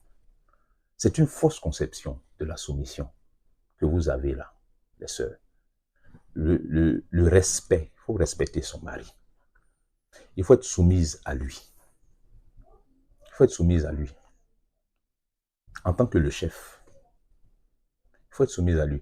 Maintenant, quand on dit il faut être soumise là, c'est vrai qu'on a en face l'image et la pensée de Dieu concernant l'amour qui est demandé à l'homme vis-à-vis de sa femme. Mais je rappelle que les deux là ne sont pas conditionnés l'un par l'autre. Mais on a ça en face. Tous les hommes, malheureusement, ne sont pas comme ça. Tous les hommes ne sont pas, malheureusement, à la hauteur de ce qui leur est demandé. Mais aussi, toutes les femmes ne sont pas, malheureusement, à la hauteur de ce qui leur est demandé. Mais on va parler des hommes. Tous les hommes ne sont pas, malheureusement, à la hauteur de ce qui leur est demandé. C'est une vérité. C'est une vérité. On ne va pas se voiler la face. Il y a des hommes qui ont abusé et qui continuent même d'abuser de ce qu'ils voient comme la perception qu'ils ont de l'autorité. Comme si c'est quelque chose de, voilà, il faut être dur, sec. C'est comme ça qu'ils voient l'autorité. Et cette perception déformée de l'autorité par certains hommes, par plusieurs hommes, a entraîné des abus. C'est vrai. Et ce sont ces abus-là qui alimente les thèses féministes, voilà, entre autres choses. Donc, c'est une réalité qu'on ne peut pas nier. C'est une réalité qu'on ne peut pas nier. Il y a effectivement eu des abus. Il y a encore beaucoup d'abus. Il y a des injustices même qui sont sorties de ça. Hein, des injustices, une mauvaise lecture, une mauvaise compréhension de plusieurs choses. On crée des injustices à l'encontre des femmes. C'est vrai. C'est vrai. Des déséquilibres ont été créés. C'est vrai. Mais ça n'annule pas pour autant le commandement que le Créateur a donné. Ce qu'il y a à redresser, c'est que les hommes puissent se redresser dans ce dans quoi ils doivent se redresser. Et là, je parle aux chrétiens. Mon raisonnement, je l'avais fait de façon générale. Hein, mais là, je reviens à nous qui sommes les chrétiens. Là. Faut pas qu'on s'égare aussi dans ces abus-là. Faut pas qu'on s'égare dans ces abus. Tenons-nous-en à ce qui est écrit, avec foi et avec humilité. Tenons-nous-en à ce qui est écrit. Et maintenant, aux femmes, je dirais que les abus ne justifient pas que vous aussi, vous désobéissiez au commandement de Dieu. Parce que il faut se rendre compte, hein, ce n'est pas à un homme qu'on désobéit, c'est au commandement de Dieu qu'on désobéit. Hein, quand, au lieu de se soumettre, comme les Écritures demandent, on devient une rebelle, une contestataire, intempestive dans les oreilles de son mari.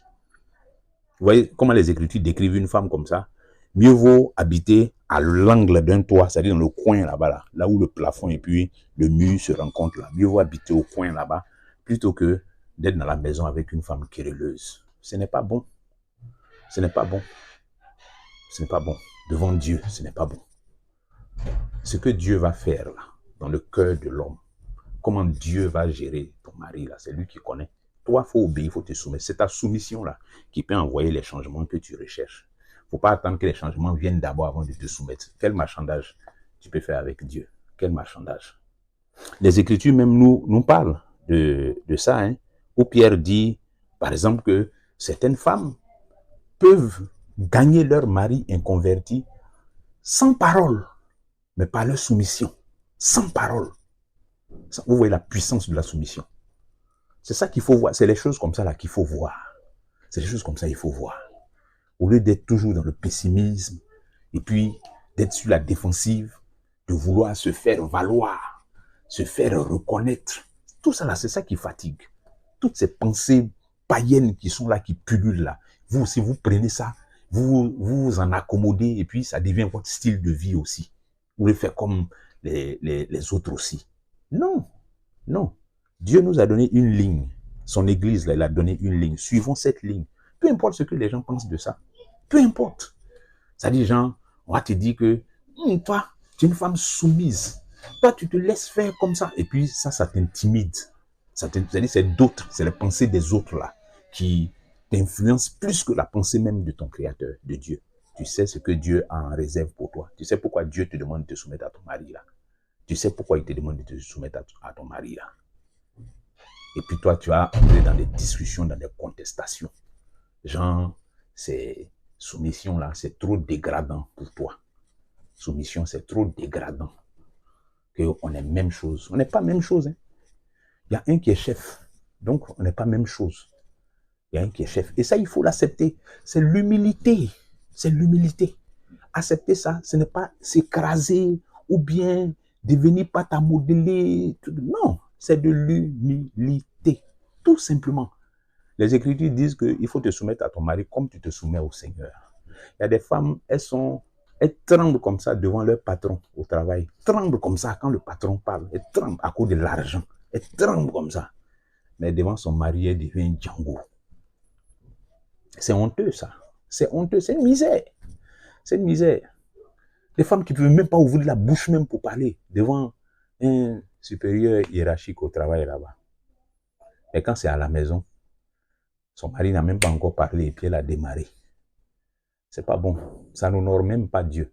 On parle de faire de ma maison un sanctuaire pour l'Éternel. Quand la maison devient un sanctuaire, quand chacun a sa place et chacun fait ce qui est attendu de lui selon la parole de Dieu, la maison là, c'est le lieu très saint. Et Dieu est présent dedans. Dieu est présent dedans. Prends pas ta maison pour jouer petit poteau. Prends pas ta maison pour faire soleil. C'est une maison qui est pure devant Dieu.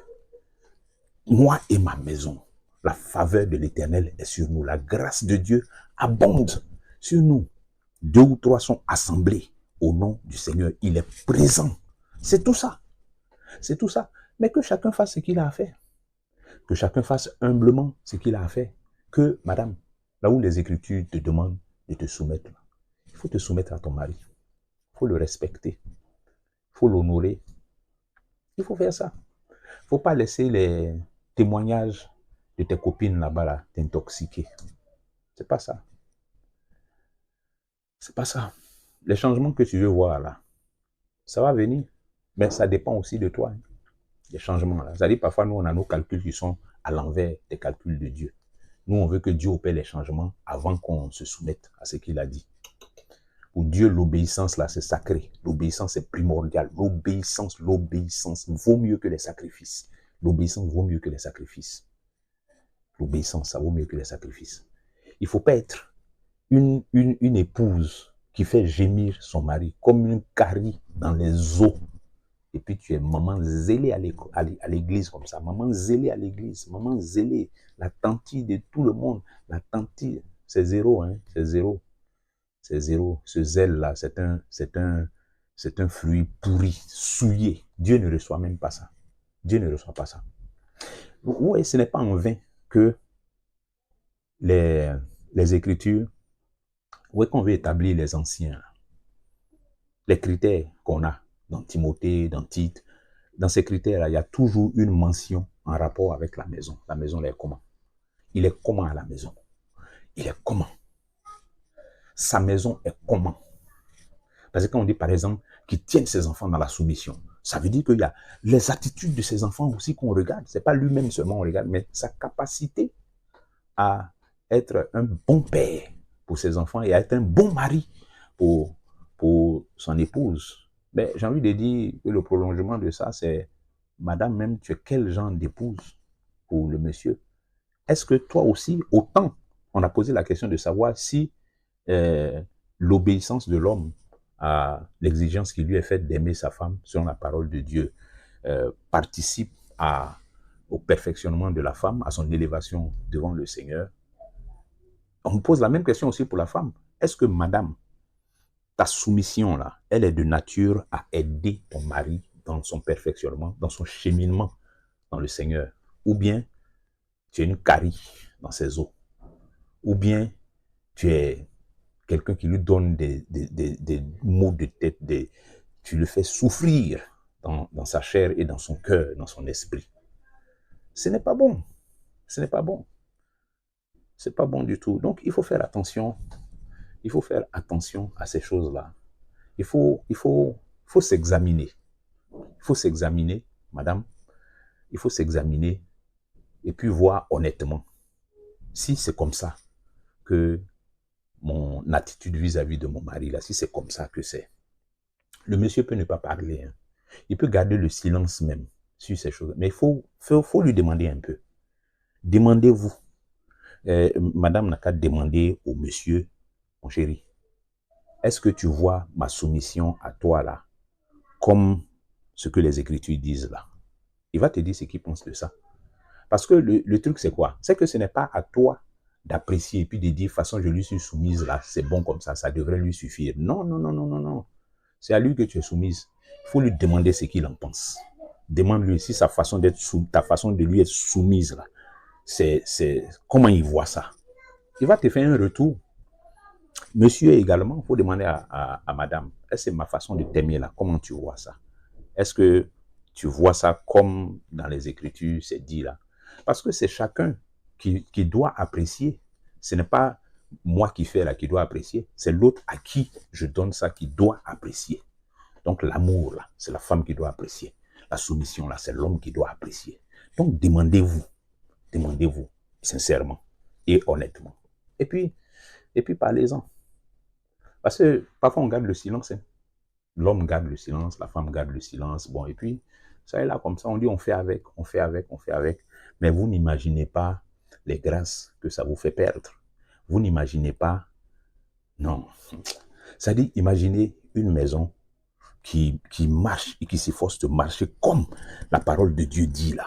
Marie, aimez vos femmes et vos femmes soyez soumises. Et puis qui s'efforce de vivre comme ça, d'être des pères vis-à-vis des enfants, d'être des mères pour les enfants, puis de marcher comme ça, et puis,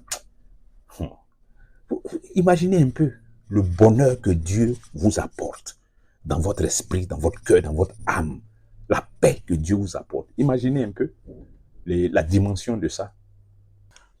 Finissons en parlant des enfants. On va parler un peu des enfants aussi. Éphésiens 6, verset 1 à 3, un passage qu'on connaît bien, où il est dit: Enfants, obéissez à vos parents selon le Seigneur, car cela est juste. Honore ton père et ta mère, c'est le premier commandement avec une promesse, afin que tu sois heureux et que tu vives longtemps sur la terre.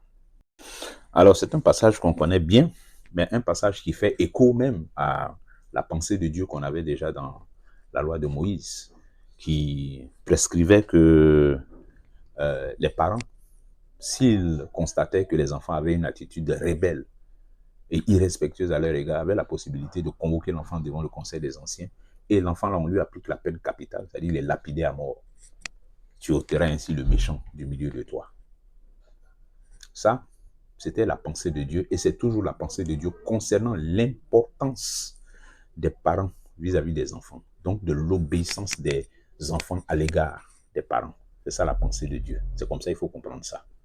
On n'est plus dans ça, où des parents peuvent aller faire exécuter leurs enfants parce qu'ils sont rebelles. Mais il faut comprendre la pensée de Dieu qui était derrière ça.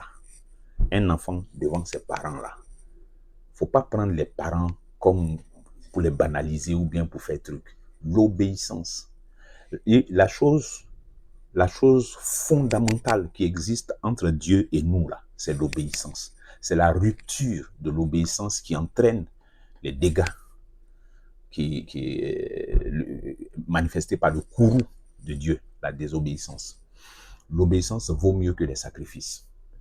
L'obéissance, c'est sacré devant Dieu. L'obéissance. L'obéissance qu'on doit à Dieu, là, c'est sacré.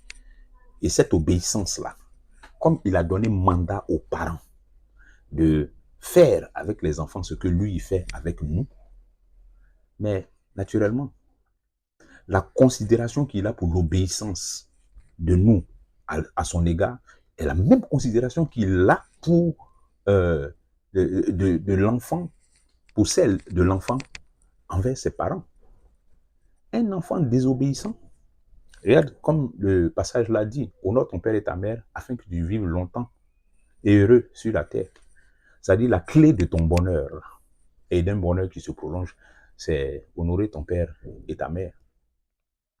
Honorer ton père et ta mère. Il faut honorer son père et sa mère, les enfants. Et puis, vous voyez, le terme qui est utilisé, c'est honore. C'est même pas respecte, c'est honore ton père et ta mère. Le respect, là, c'est le petit frère de l'honneur. Il faut honorer ton père et ta mère. Ça veut dire quand tu honores quelqu'un, là, même où il t'a pas encore envoyé, là, même, tu es déjà devant. C'est ça, honorer. Donc, à plus forte raison, obéir à des instructions qu'il a données. Ça, ce n'est que le premier degré de l'obéissance. Obéir. Le père a donné une instruction, la mère a donné une instruction. On doit obéir, on doit appliquer ça. Ça, ce n'est que le premier degré, le degré le plus élémentaire même de l'obéissance. Au-dessus de ça, il y a honorer. Honore ton père et ta mère. Et c'est à ce niveau-là que Dieu appelle les enfants. C'est à ce niveau de responsabilité que Dieu appelle les enfants. Les enfants doivent honneur à leurs parents. Les enfants doivent honneur à leurs parents. Donc, une maison qui est en train de s'établir comme un sanctuaire pour l'Éternel, on ne joue pas avec ça. On ne joue pas avec obéissance des enfants vis-à-vis des parents. On ne joue jamais avec ça. Obéissance, l'obéissance. Et j'ai envie d'étendre ça même au respect du droit d'aînesse entre les enfants. Les cadets ne vont pas manquer de respect aux aînés, et puis bon, tout est mélangé dans la maison d'une manière, et puis les enfants sont là, ils font ce qu'ils veulent. Non, hein? Non, une maison des chrétiens, il n'y a pas comme ça. Non, les parents doivent instaurer la justice dedans.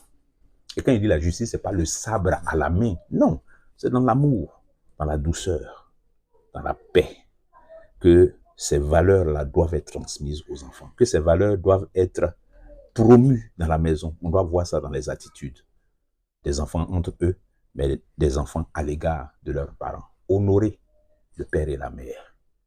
Un enfant à qui on répète les mêmes instructions, à qui on répète, il n'est pas en train d'honorer son père et sa mère. Un enfant qui casse les pieds à ses parents n'est pas en train de les honorer. un enfant qui est têtu, un enfant à qui on a donné conseil parce qu'on est fatigué. Tu n'es pas en train d'honorer ton père et ta mère, et en faisant comme ça, tu es en train de violer la parole de Dieu. Même si tu es zélé dans ton assemblée là-bas, tu es zélé. C'est toi, on connaît comme la sœur zélée, la sœur, ou bien le frère qui est zélé, le frère qui saute au plafond, qui est dans toutes les activités de l'église. Et puis à la maison, tu n'honores pas ton père et ta mère. Ton œuvre là, c'est zéro. C'est pourri. Ça sent mauvais devant Dieu. C'est irrécevable devant Dieu. Ça tombe sous le coup de, tu présentes ton offrande à l'autel, tu te rappelles que ton frère a quelque chose contre toi. Tu es un enfant, tu présentes ton offrande à l'autel, tu vas présenter ton œuvre, ton service à Dieu. Là, tu te souviens, toi-même tu sais, tu es au courant que tu es un recouché avec ton papa, avec ta maman. Dieu ne reçoit même pas ça. Va régler ça là-bas d'abord. Tu vois Dieu comment? Tu vois Dieu comment? Tu vois Dieu comment? Tu fais les faux trucs à la maison, puis c'est à l'église maintenant, tu vas te présenter comme un saint. Et puis Dieu reçoit ça. Vous croyez que Dieu même, c'est amusement, quoi? Non. Il faut aller régler ça. Avec ton père et ta mère. Honore ton père et ta mère. Et à vous aussi, les enfants là. Je vous pose la même question aussi, hein, que j'ai posée à l'homme, au père, à la femme, à la mère. Là, vous aussi, demandez de temps en temps à vos parents, papa, ma façon de te respecter là, comment tu vois ça? Ma façon de t'honorer, est-ce que je t'honore? Est-ce que tu te sens honoré par ma façon de faire avec toi? Maman, est-ce que tu te sens honoré par ma façon d'être avec toi en tant que ton enfant? Posez cette question-là honnêtement et puis courageusement. Et puis asseyez-vous bien pour entendre ce qu'on va vous dire là. Asseyez-vous bien. Ne prenez pas ça aussi pour faire un truc. Non. Quand on pose cette question-là, ça veut dire qu'on est dans une démarche vraiment sincère et sérieuse. Et j'exhorte les parents, si les enfants ont eu le courage de vous faire asseoir et puis de vous poser cette question-là, répondez-y. N'ayez pas peur de les choquer. N'ayez pas peur. Dites-leur toute la vérité. Parce que s'ils entrent dans cette démarche, c'est une chose excellente. Ça veut dire qu'ils sont dans les dispositions, ils ont compris les choses qu'on a expliquées dans cet enseignement, et ils sont dans les dispositions de redresser leur voix. C'est Dieu qui est en train de créer ce mouvement dans leur esprit. Recevez-les, mais parlez-leur selon la vérité. Dites-leur la vérité. Pas de façon méchante ou bien blessante, mais dites-leur la vérité de comment vous ressentez leur attitude vis-à-vis de vous. S'il y a des exemples précis, donnez les exemples. Faites comme ça. Faites comme ça. N'ayez même pas peur de ça. Ça sera quelque chose de conduit par l'Esprit de Dieu. Donc, je vous exhorte vivement à faire ça. Les parents, les enfants, faites comme ça.